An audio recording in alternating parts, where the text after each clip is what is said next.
Good afternoon, guys. Once again, we continue with BP check, but this time around we want to use the mercury sphygmomanometer. Yes, last time we did a video where we used an aneroid type of BP machine, which is a sphig also. So we want to use a sphig which uses mercury. Okay, but before we begin the procedure, we can talk about the indications of BP check. Okay, so the first indication is BP check is a routine procedure. Number two, you can also do BP check on admission of a new patient. Number three, you can also do BP check on when you want to send a patient to theater and after the patient has come back from a theater. Number four, you can also do BP check during blood transfusion. Number five, you can also perform BP check when a patient is about to be discharged.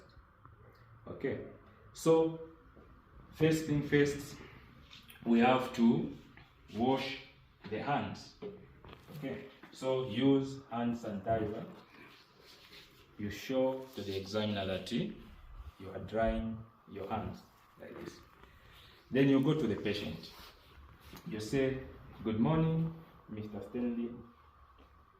Good morning. Good morning. Yes, I'm student number 10 from Ushi College of Applied Sciences. I have been assigned to perform BP check, or I've been assigned to do to check the BP on you. Permission to go ahead, please. Okay, thank you. But before I do the procedure, is there anything that I can do for you here? Okay, he has said no.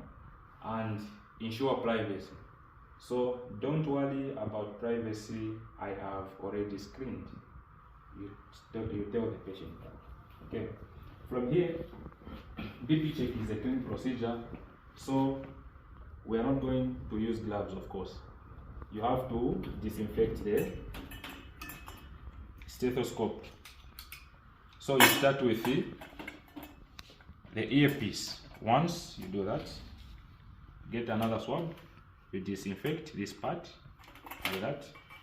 The third swab will disinfect the diaphragm. Yes. Then you put it here. So if the client comes, you have to make sure that the patient or the client has to rest for at least 5 minutes before you check the BPs. Okay.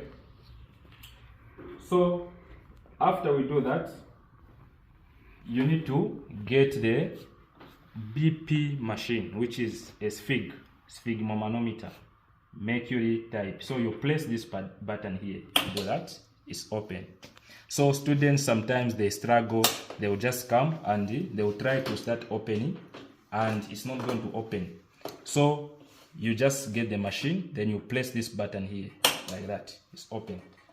Then get it, put it there. Okay,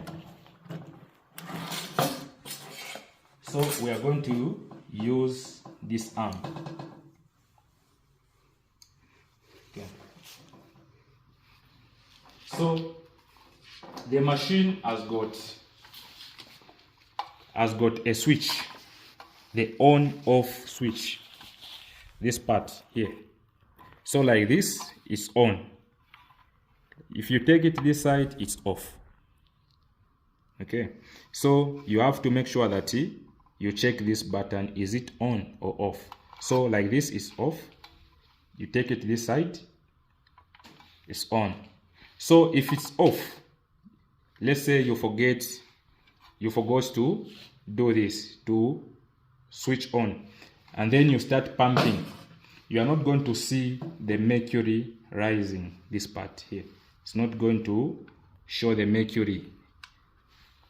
The other thing that we can talk about, it's the bulb and the valve. I think in the last video I explained that you have to make sure that this side, the valve, if it's this side, you take it clockwise. You lock it like that up to there, and then when you start pumping, of course you're going to see the mercury there rising. Okay, so let's do the procedure. So we are going to use the same technique. After pressing the cuff, you make sure that this part, the tubes, they are in front facing you, and this same cuff has to be placed above the cubital fossa here. Don't put the cuff here, but above this part, the cubital fossa. And then you do this. You make sure you place it nicely like that.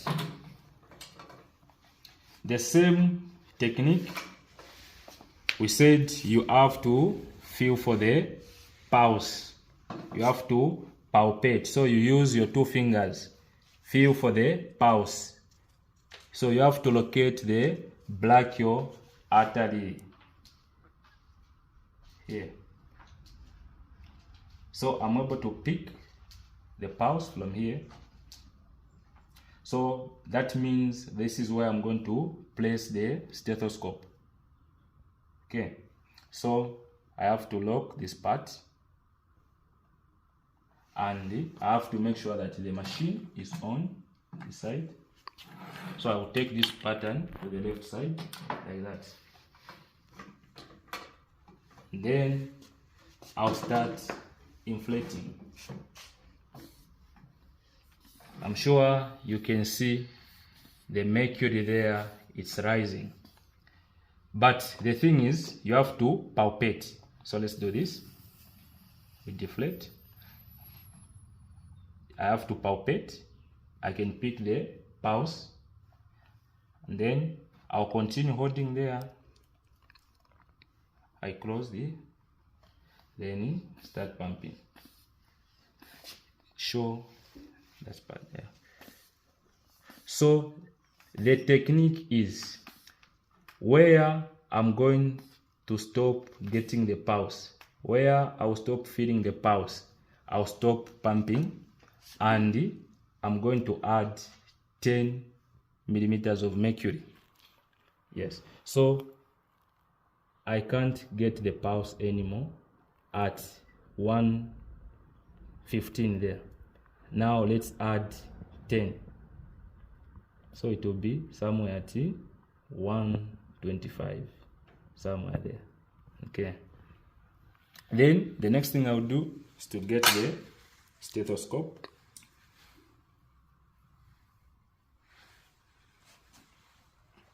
Then I'll place it there where I was feeling the pulse. Okay, now I can start releasing slowly to listen to the first sound and the second sound. Okay, so let's do that slowly.